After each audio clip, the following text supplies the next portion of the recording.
Hello everyone, मैं गरिमा अत्री Tayal academy के official YouTube channel पर आपका स्वागत करती हूँ। लास्ट वीडियो में हम आप शुरू कर रहे हैं हिंदी भाषा। लास्ट वीडियो में हमने हिंदी भाषा का पार्ट 1 वो बनाया था। अब उससे आगे हम डिस्कस करेंगे। लास्ट वीडियो में हमने हिंदी भाषा यानी कि भाषा है क्या, उसके कितने रूप हैं, भाषा के कौन से कौशल हैं, संविधान के अंदर इसकी स्थिति क्या है, इन सारे बातों के ऊपर हमने बात की थी। यानी कि राजभाषा राष्ट्रभाषा में डिफरेंस क्या है, हिंदी को हम किसका दर्जा देंगे। अगर आपने हमारी लास्ट वीडियो नहीं देखी है तो पहले उस वीडियो को देखें, उससे आगे हम इसको शुरू करते हैं। इस वीडियो के अंदर हम संविधान के अंदर जो अनुसूची हैं, जो अनुच्छेद हैं, उनसे जो हिंदी भाषा से जुड़ाव है उसके बारे में बात करेंगे। और हिंदी का विकास क्रम क्या है, हिंदी की शुरुआत कब से हुई है, उसके बारे में डिस्कस करेंगे। चलिए शुरू करते हैं भाषा का टॉपिक।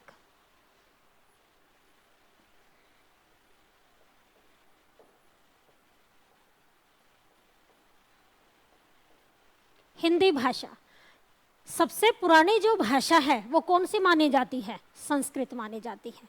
हम संस्कृत से लेकर हिंदी तक कैसे पहुंचे, उसका विकास क्रम क्या है, आज हम उसके ऊपर बात करेंगे।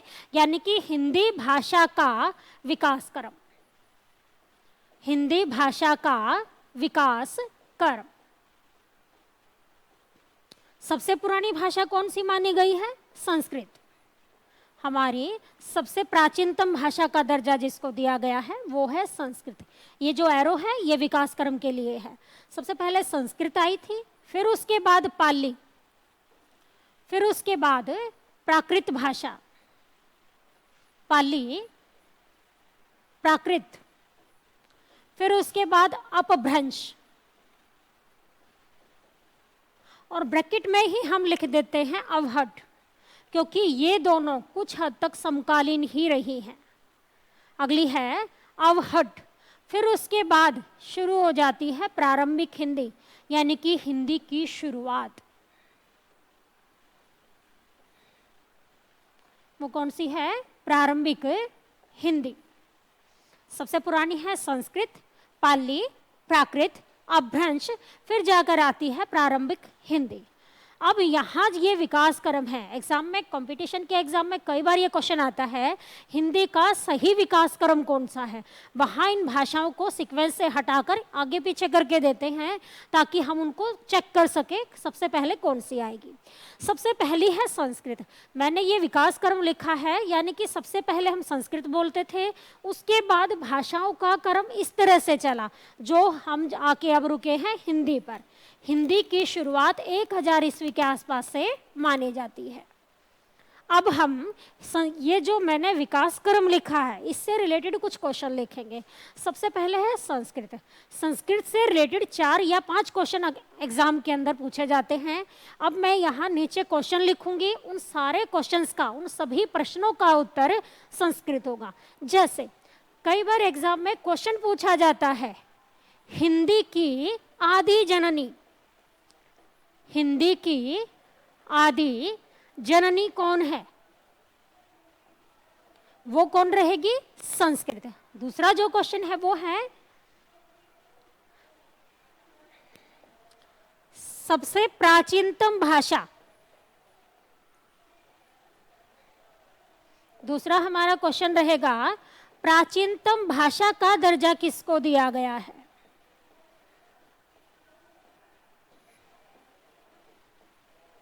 तो वो भी कौन सी है, संस्कृत ही है। देव भाषा, वेदों की भाषा,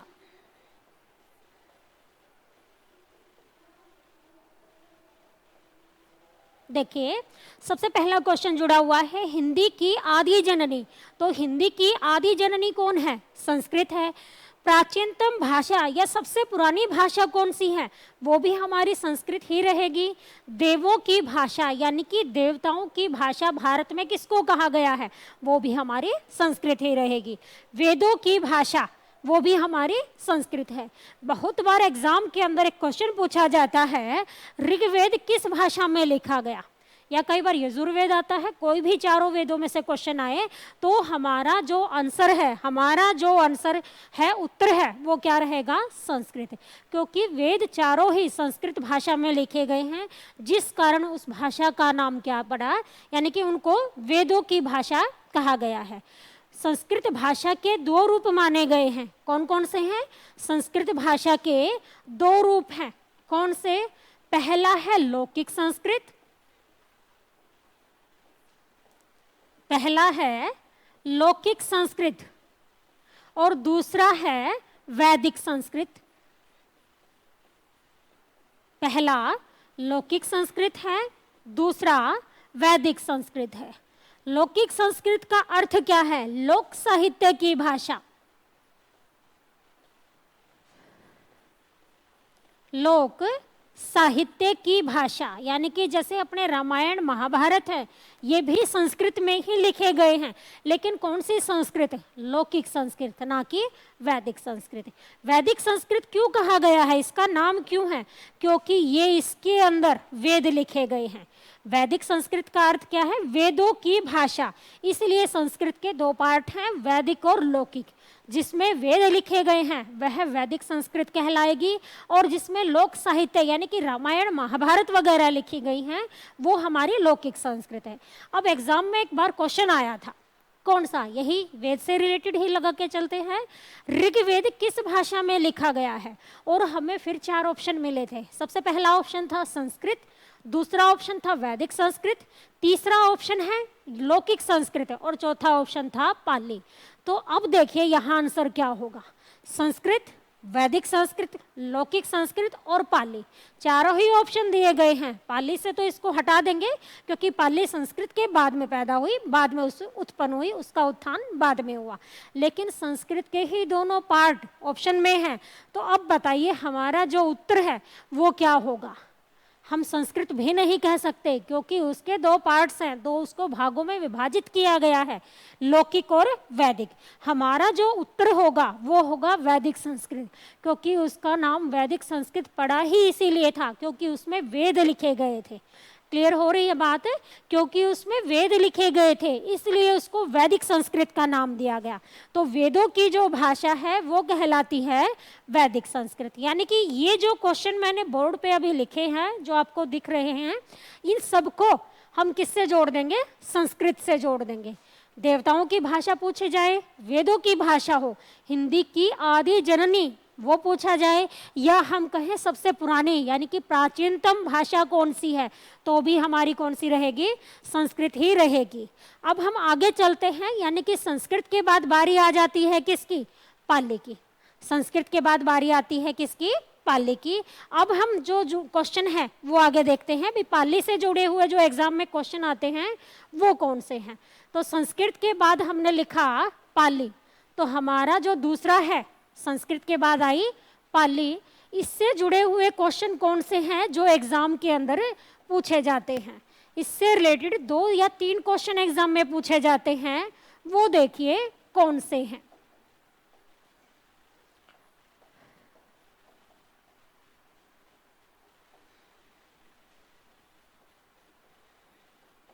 ये हिंदी भाषा का विकास क्रम। पाली से रिलेटेड एग्जाम में जो क्वेश्चन पूछे जाते हैं वो ये हैं। सबसे पहला, प्रथम देश भाषा।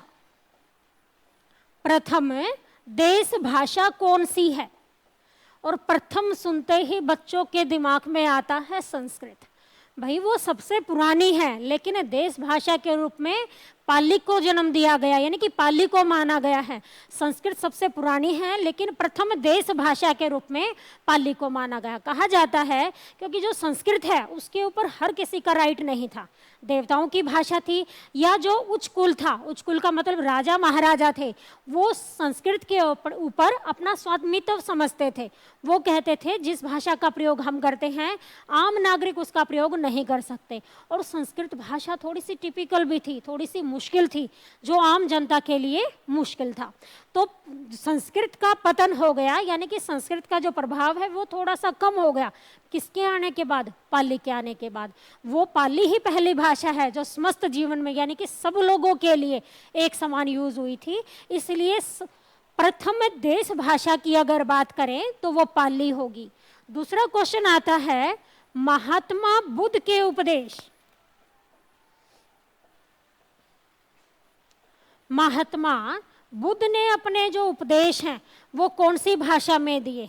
तो महात्मा बुद्ध ने अपने उपदेश पाली भाषा में दिए। कई बार एग्जाम में क्वेश्चन आता है, अशोक के शासन काल की भाषा। अशोक के शासन काल की भाषा कौन सी है? तो वो भी पाली ही मानी जाती है। अगर ऑप्शन में पाली ना हो और क्वेश्चन आ जाता है अशोक के शासन काल की भाषा, अगर ऑप्शन में पाली नहीं है तो वहां पूर्व प्राकृत जरूर लिखा होगा। पूर्व प्राकृत का अर्थ क्या है? प्राकृत से पहले। तो प्राकृत से पहले कौन सी आई? पाली। तो इसको ही हम क्या कहते हैं? अशोक के शासनकाल की भाषा। ये 3 क्वेश्चन हैं जो एग्जाम में इंपॉर्टेंट रहते हैं पाली से जुड़े हुए। अब हम बात करते हैं प्राकृत भाषा की। तो प्राकृत से रिलेटेड एक क्वेश्चन मेन है जो एग्जाम के अंदर पूछा जाता है, वो कौन सा है? वो देखिए,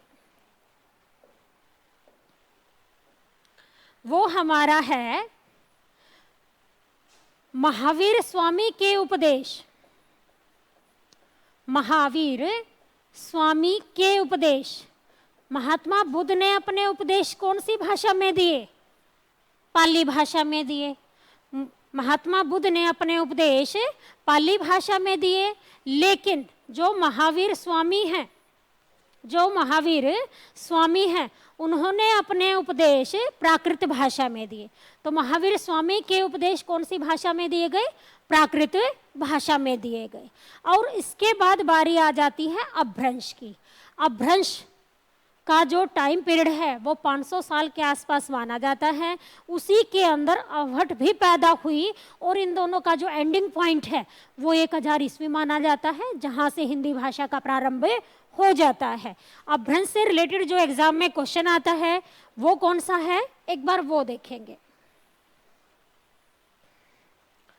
हाँ जी, अपभ्रंश सबसे पहले देखते हैं अपभ्रंश का अर्थ क्या है। कई बार जैसे हम कहते हैं एक ही शब्द के 2 मीनिंग होते हैं, एक ही शब्द के 2 अर्थ हैं, तो उसी प्रकार जो अपभ्रंश है इसके 2 अर्थ हैं।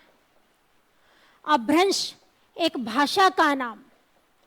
अपभ्रंश का अर्थ क्या है? एक भाषा का नाम।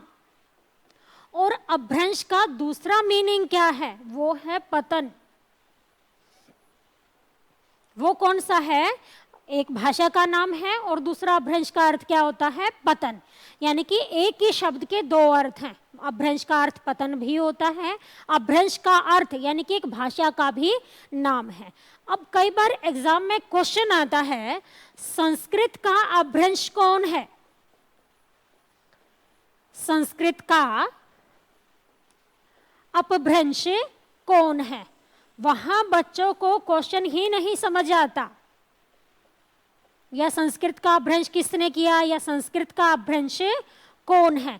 वहां क्वेश्चन ही नहीं क्लियर होता, भाई ये क्या क्वेश्चन, इसकी तो सेंस ही नहीं बनती, क्योंकि वहां बच्चे समझते हैं अपभ्रंश का अर्थ क्या है?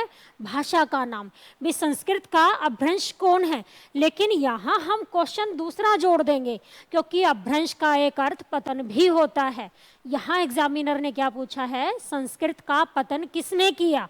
तो हमारा आंसर क्या होगा? संस्कृत का पतन किसने किया? पाली ने किया। क्योंकि एक भाषा तभी पैदा होती है जब पहले वाली थोड़ी सी क्षीण पड़ जाए, यानी कि उसका प्रभाव कम है, तभी उसका उद्गम हुआ। तो कहते हैं पाली ने किसका अपभ्रंश किया, यानी कि संस्कृत का अपभ्रंश कौन है? पाली। तो पाली का अपभ्रंश कौन हुआ? प्राकृत। यानी कि पाली का पतन किसने किया? प्राकृत ने किया। और प्राकृत का अपभ्रंश कौन है? वो है अपना अपभ्रंश। प्राकृत का अपभ्रंश कौन है? तो प्राकृत का पतन किसने किया? अपभ्रंश भाषा ने किया। दोनों के अंदर ये डिफरेंस है। अपभ्रंश भाषा से रिलेटेड एक क्वेश्चन और एग्जाम में पूछा जाता है, वो है अपभ्रंश का वाल्मीकि किसे कहा गया है? अपभ्रंश का वाल्मीकि किसे कहा गया है?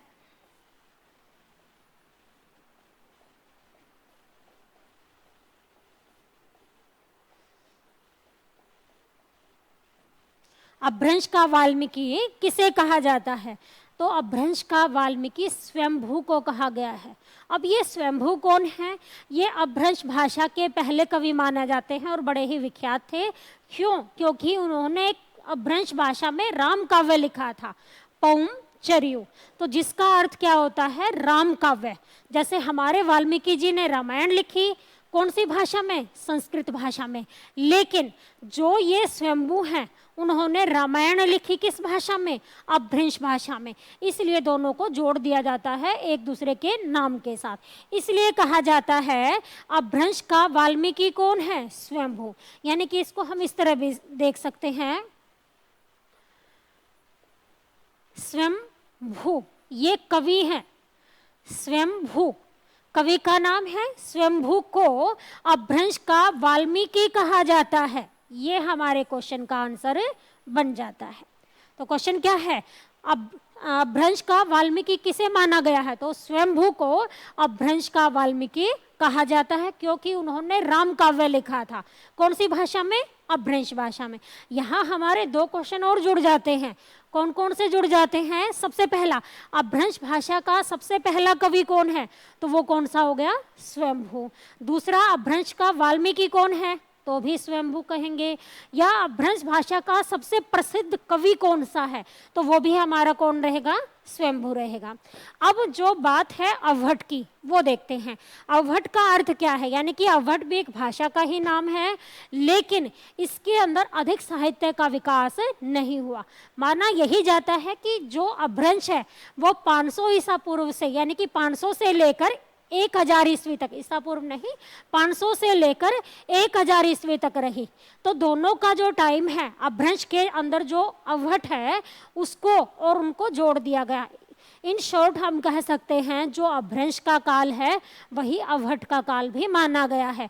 वो उसी के टाइम पीरियड में शुरू हुई और उसके साथ ही उसका एंडिंग पॉइंट यानी कि उसका अंत हो गया है। और उसके बाद प्रारंभिक हिंदी की शुरुआत हुई जो 1000 ईस्वी से माने जाती है। तो हिंदी का जो प्रारंभ है वो 1000 ईस्वी के आसपास का ही माना गया है। अब हमारी हिंदी की शुरुआत हो जाती है। तो ये हमने क्या देखा? हिंदी भाषा का विकास क्रम, यानी कि हिंदी संस्कृत से लेकर यहाँ तक जो उसने सफर तय किया वो क्या है, वो हमने इसके अंदर देखा है। अब हम आगे चलते हैं। अब कहते और क्वेश्चन है, जैसे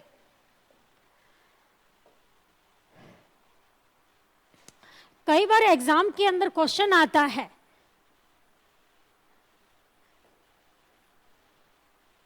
हिंदी का विकास, हिंदी का विकास किससे हुआ? तो हिंदी का जो जन्म है वो किसने दिया? हिंदी को जन्म देने वाली कौन है? संस्कृत है। लेकिन अगर बात हो हिंदी के विकास की तो हमारा आंसर, हमारा उत्तर कभी भी संस्कृत नहीं होता। क्यों नहीं होता वो हम समझेंगे। अभी पिछली स्लाइड में, यानी कि पीछे मैंने आपको बताया जो प्रारंभिक हिंदी है उसकी शुरुआत किससे मानी गई? अपभ्रंश भाषा से, यानी कि अपभ्रंश का जो एंडिंग पॉइंट है वहीं से हिंदी की शुरुआत मानी गई है। इसलिए हिंदी की जो शुरुआत है, हिंदी का जो विकास है वो किससे माना जाता है? अपभ्रंश भाषा से माना जाता है। लेकिन हिंदी की जननी वो संस्कृत ही रहेगी। अगर बात हो विकास की, ये आप लोगों को ध्यान रखना है, हिंदी की जननी और हिंदी का विकास दोनों क्वेश्चन ही अलग अलग होंगे, इनको हमें मिलाना नहीं है। तो हिंदी की जननी की बात हो तो वो कौन रहेगी? संस्कृत। लेकिन अगर बात हो हिंदी का विकास तो वो कौन है? अपभ्रंश। यहाँ एक और बात है, अपभ्रंश जो भाषा है उसकी 6 शाखाएं हैं, 6 उसके पार्ट हैं। उन्हीं में से एक है शौरसेनी, उन्हीं में से जो अपभ्रंश भाषा है उसकी 6 शाखाएं, या आप कह सकते हो अपभ्रंश के 6 उपभेद हैं। उन्हीं में से एक है सोरसेनी, जहां से हिंदी का जन्म माना गया है। तो यानी कि जन्म नहीं, विकास। तो हिंदी का विकास किससे हुआ है? तो हिंदी का विकास की अगर बात करें तो वो सोरसेनी अपभ्रंश से हुआ है।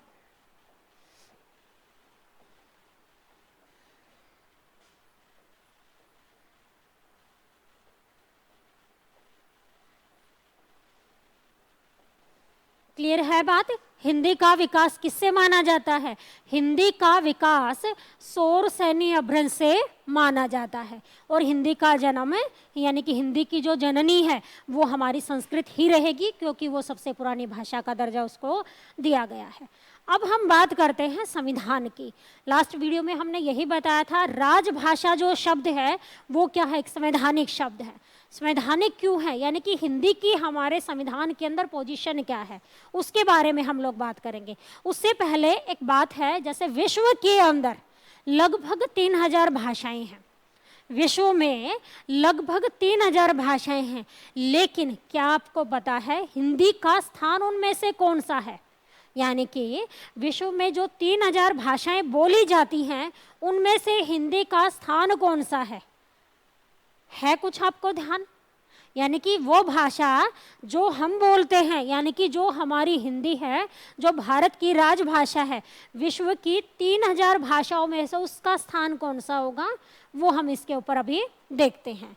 तो विश्व की लगभग जरूर बोलेंगे क्योंकि वो फिक्स नहीं है।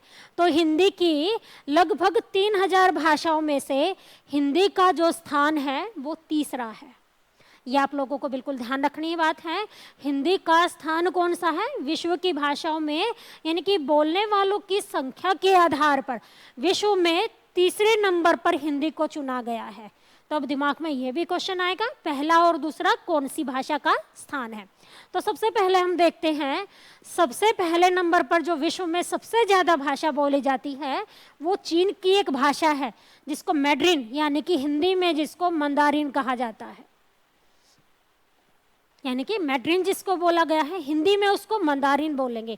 ब्रैकेट में हम चीनी भी लिख सकते हैं क्योंकि वो चीन की ही एक भाषा है। दूसरे नंबर पर हमारी अंग्रेजी यानी कि इंग्लिश है। दूसरे नंबर पर हमारी अंग्रेजी है। तीसरे नंबर पर भारत की राजभाषा जो है यानी कि हमारी हिंदी, उसका स्थान है। तो ये बड़े ही गौरव की बात है, विश्व की 3000 भाषाओं में से हिंदी टॉप 5 में है, यानी कि तीसरे स्थान पर का दर्जा उसको दिया गया है। चौथे स्थान पर कौन सी है? वो है स्पेनिश।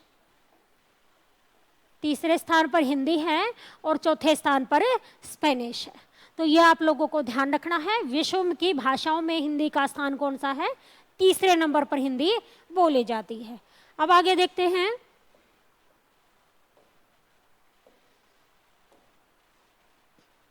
हाँ जी आगे समझिए एक बार। अभी हमने बोला राजभाषा कौन सी है, यानी कि हिंदी हमारी राजभाषा है। राजभाषा जो शब्द है वो संवैधानिक शब्द है, राष्ट्रभाषा संवैधानिक शब्द नहीं है। तो अब हम बात करते हैं संविधान की, यानी कि संविधान के अंदर जो अनुच्छेद है। क्वेश्चन कई बार एग्जाम में पूछा जाता है, संविधान के किस अनुच्छेद में राजभाषा संबंधी प्रावधान दिए गए हैं? तो संविधान के अनुच्छेद यानी कि जो हम आर्टिकल्स पढ़ते हैं, संविधान के अनुच्छेद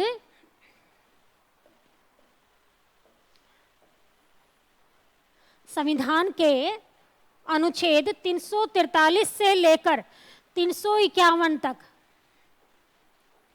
संविधान में अनुच्छेद 343 से 351 तक राजभाषा संबंधी प्रावधानों का वर्णन किया गया है।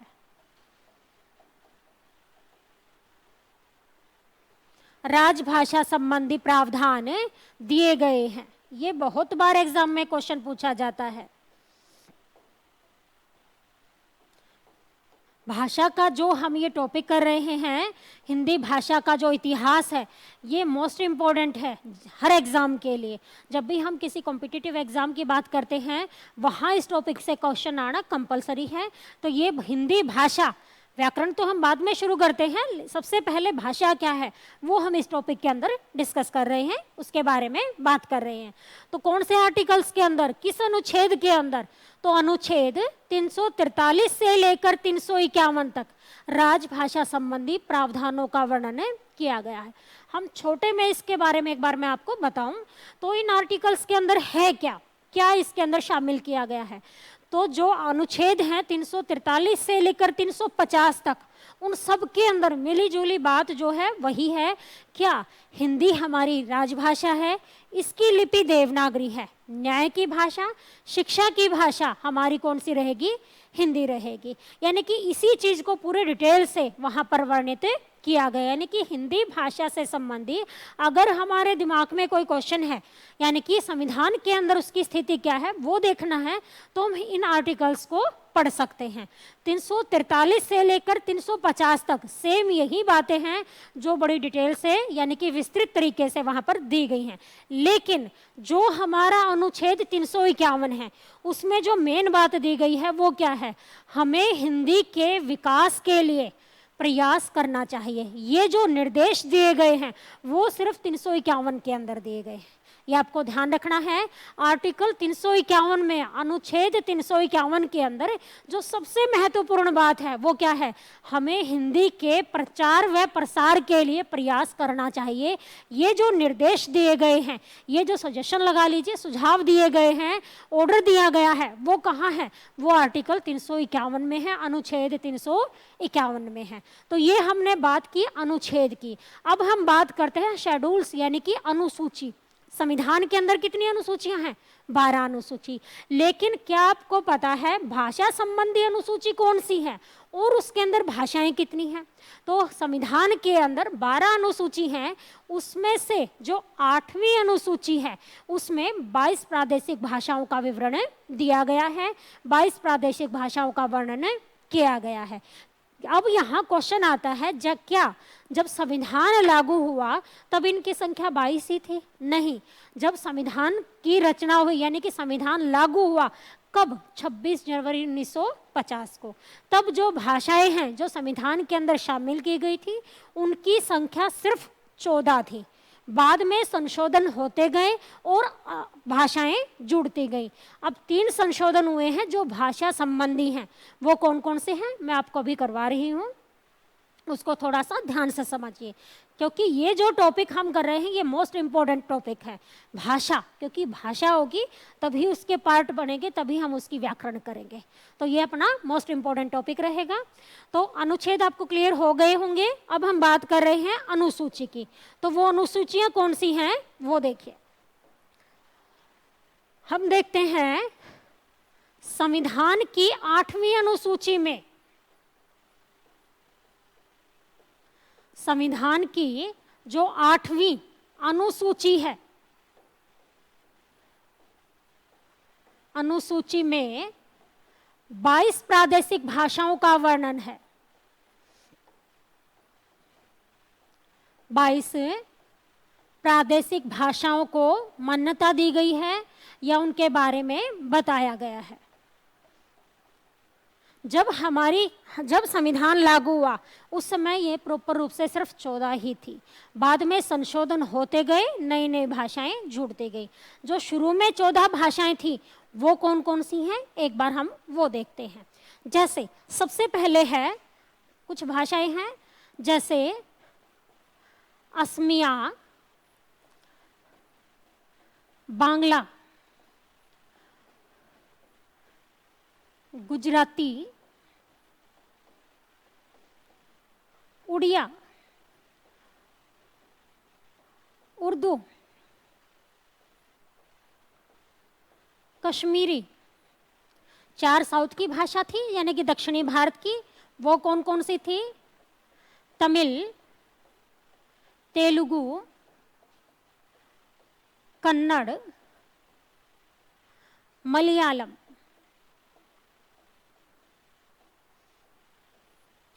हिंदी संस्कृत है ही,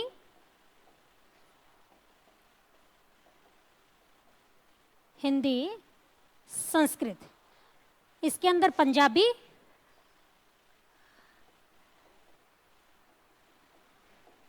मराठी,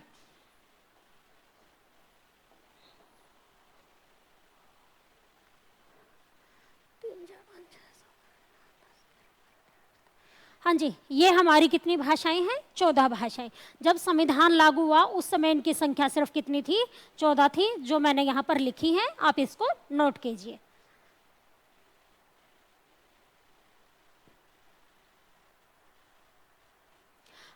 क्लियर है?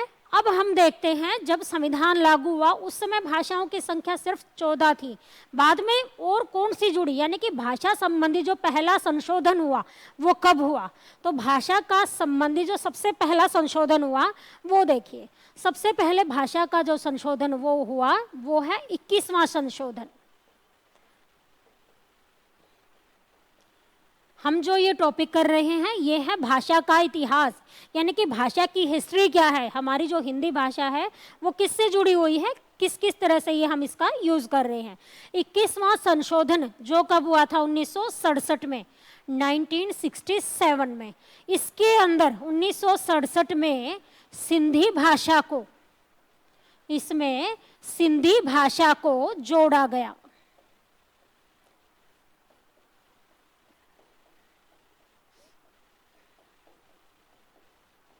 ये आपको ध्यान करना है, ये मोस्ट इंपॉर्टेंट क्वेश्चन है, कई बार एग्जाम में क्वेश्चन आता है। सिंधी को प्रादेशिक भाषाओं में कब शामिल किया गया?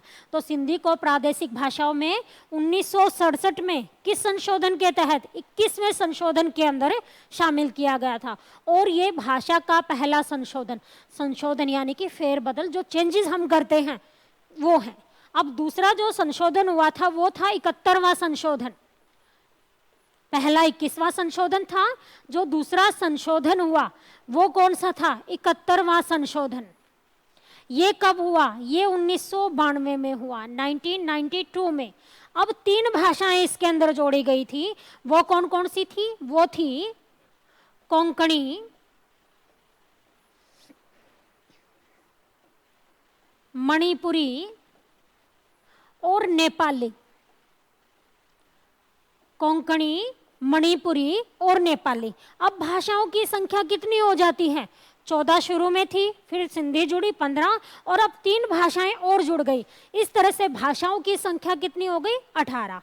तो 1992 में जो 71वां संशोधन हुआ उसके बाद भाषाओं की संख्या कितनी हो जाती है?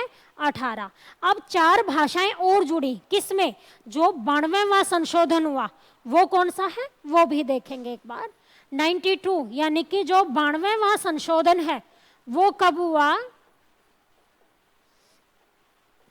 वो हुआ 2003 में। 92वां संशोधन 2003 में हुआ। इसके अंदर कौन सी भाषाएं जुड़ी? वो थी हमारी बोडो, डोगरी,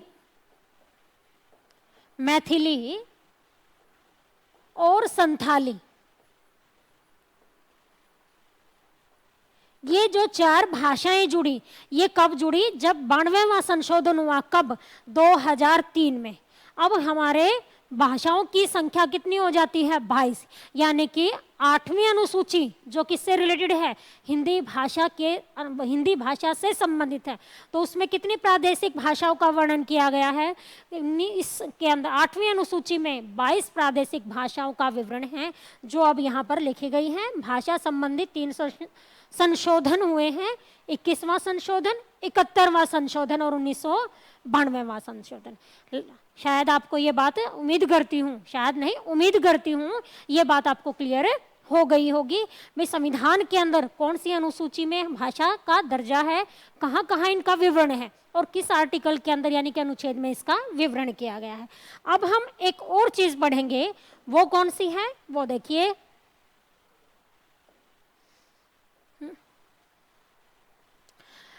बहुत बार एग्जाम में क्वेश्चन आता है, यानी कि ये जो टॉपिक है ये मोस्ट इंपॉर्टेंट है। एग्जाम में क्वेश्चन पूछा जाता है, हिंदी दिवस कब मनाया जाता है? ये बड़ा ही इंपॉर्टेंट क्वेश्चन है हिंदी दिवस कब मनाया जाता है। बच्चों को पता ही नहीं होता, आजकल हर डे मनाया जाता है। तो हम बर्थडे क्यों मनाते हैं? क्योंकि उस दिन हम पैदा हुए। तो हिंदी दिवस कब मनाया जाता है? जिस दिन हिंदी पैदा हुई। पैदा हुई का मतलब क्या? जिस दिन उसको अस्तित्व में लिया गया एक संविधान के रूप में, संवैधानिक शब्द के रूप में।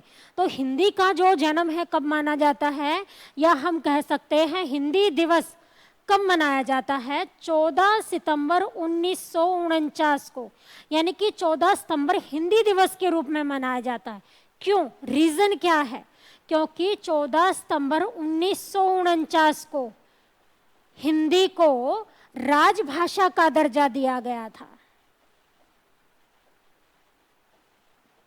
हिंदी राजभाषा के रूप में संविधान में शामिल हुई। हिंदी को राजभाषा के रूप में संविधान में शामिल किया गया।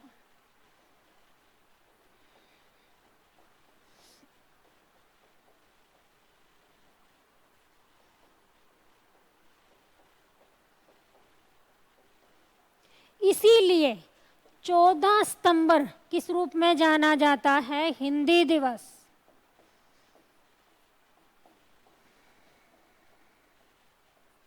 तो क्लियर है बात? हिंदी दिवस कब मनाया जाता है? 14 सितंबर को। कारण क्या है? क्योंकि 14 सितंबर 1949 को हिंदी को राजभाषा का दर्जा दिया गया था, संविधान के अंदर इसको शामिल किया गया था। इसलिए हिंदी दिवस कब मनाया जाता है? 14 सितंबर को मनाया जाता है। यहाँ एक क्वेश्चन और जुड़ जाता है। ये तो बात हो रही है किसकी? हिंदी दिवस की। लेकिन एक दिवस और है जो हिंदी से जुड़ा हुआ है, वो है वर्ल्ड हिंदी डे, विश्व हिंदी दिवस। क्या आपको ध्यान है विश्व हिंदी दिवस कब मनाया जाता है? चलिए देखते हैं। विश्व हिंदी दिवस 10 जनवरी को मनाया जाता है। क्यों मनाया जाता है? क्योंकि 10 जनवरी 1975 को पहला विश्व हिंदी सम्मेलन हुआ था। पहला विश्व हिंदी सम्मेलन हुआ था कहाँ? नागपुर में।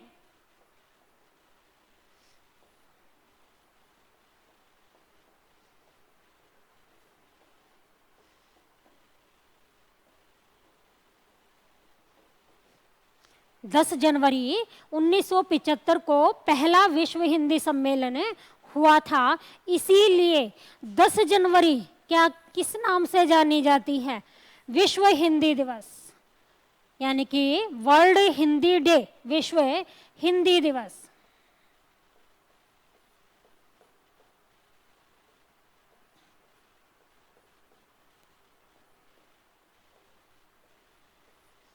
तो विश्व हिंदी दिवस कब मनाया जाता है? 10 जनवरी को मनाया जाता है। तो भारत में कब मनाया जाता है? यानी कि भारत के अंदर क्वेश्चन है हिंदी दिवस कब मनाया जाता है? तो 14 सितंबर को रहेगा। उसका कारण मैंने आपको बता ही दिया है। लेकिन अगर बात हो विश्व हिंदी दिवस की, तो वो कब मनाया जाता है? 10 जनवरी को, क्योंकि उस दिन पहला विश्व हिंदी सम्मेलन हुआ था कहाँ? नागपुर में। क्लियर हो गई होगी बात? तो विश्व हिंदी दिवस और हिंदी दिवस ये दोनों अलग अलग हैं। तो ये इस तरह से मनाए जाते हैं। भारत में अब तक, यानी कि भारत में नहीं कहेंगे, विश्व हिंदी दिवस की बात हो रही है, तो अब तक 11 विश्व हिंदी दिवस मनाए जा चुके हैं। पहला कहाँ हुआ था? नागपुर में। अभी 2018 में 11वां 11th यानी कि 11वां विश्व हिंदी दिवस मनाया गया था। वो मनाया गया था मॉरिशस के अंदर। वो 11वां, यानी कि अब तक 11 विश्व हिंदी दिवस मनाए जा चुके हैं। 11वां कहाँ हुआ था? 2018 में मॉरिशस के अंदर। तो ये बात आपको क्लियर हो गई होंगी। यानी कि इस वीडियो के अंदर हमने संविधान के अंदर कितनी अनुसूचियां हैं, उनमें से हिंदी का स्थान कौन सा है, कौन से आर्टिकल के अंदर, अनुच्छेद के अंदर हिंदी भाषा का प्रावधान यानी कि उसका वर्णन किया गया है, हिंदी का विकास क्रम कौन सा है, ये सारी बातें हमने डिस्कस की हैं। यह बात आपको क्लियर हो गई होंगी जो मैंने आज आपको समझाई हैं। बस ये ध्यान रखना है, ये टॉपिक जो है वो मोस्ट इम्पॉर्टेंट है, इसको आपको छोड़ना नहीं है। उम्मीद करती हूँ आपको ये बातें क्लियर हो गई होंगी। अगर आपको सारी बातें समझ में आई हैं तो आप हमारे चैनल को, तायल एकेडमी चैनल को लाइक करें, सब्सक्राइब करें और शेयर करें। अगर आपका कोई डाउट है तो आप कमेंट करके मुझसे बात कर सकते हैं, उसको क्लियर कर सकते हैं। Thank you.